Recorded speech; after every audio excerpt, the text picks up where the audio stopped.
বাংলাদেশ আবারও নেদারল্যান্ডসকে হারিয়ে তারা দেখিয়ে দিল তারা টি-20 ফরম্যাটে ভালো করে। অপরদিকে দেখুন বাংলাদেশে আজকে প্রত্যেকটা বলাররাই ভালো করছে। তাসকিন আহমেদ, নাসুম আহমেদ, মোস্তাফিজুর রহমান। নাসুম আহমেদ কথা আজকে না বলে আমি পারছি না। নাসুম আহমেদের জন্য আজকে ডাসরা একেবারে থেমে গেছে। তাদের আজকে প্রথম 2টি উইকেটের জন্য আজকে তারা একেবারে রান করতে পারে।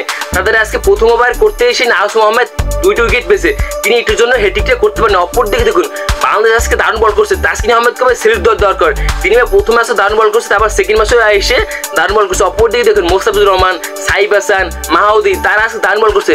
তাদের বোলিং এর কারণে আজকে তারা 104 রানে গুটিয়ে গেছে। বাংলাদেশে আজকে ইমন, তামিম, জাকির লনিক তারা আজকে দারুণ ব্যাটিং করছে। আজকে দেখুন ডাসরা আজকে পাত্তাই পানে, তাদের আজকে বোলিংটা ভালো হয় নাই, তারপর ব্যাটিংটা ভালো নেই, তার জন্য তারা আজকে ম্যাচটা হেরে গেছে।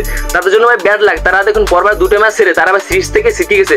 বাংলাদেশ আজকে সিরিজটা জিতে গেছে নেদারল্যান্ডসের বিপক্ষে। এখন দেখুন বাংলাদেশ এখন সামনে এশিয়া কাপ, বাংলাদেশ এখন টার্গেট থাকতে হবে তারা এশিয়া কাপে গিয়ে এই জন্যই ধারাটা জানি রাখতে পারে, তারা এশিয়া কাপে গিয়ে এভাবে জানি ব্যাটিং বোলিং করতে পারে। বর্তমানে আমাদের এখন মোস্তাফিজুরের দিকে চাহিদা দিতে হবে। তাসকিন আহমেদ, নাসুম আহমেদ বর্তমানে দেখুন জাকির আলী ভালো ফিনিশিং দিতেছে, তারপর রিশাদ হোসেন, শাইম হোসেন পাটোয়ারি সবাই ভালো পারফরমেন্সে আছে।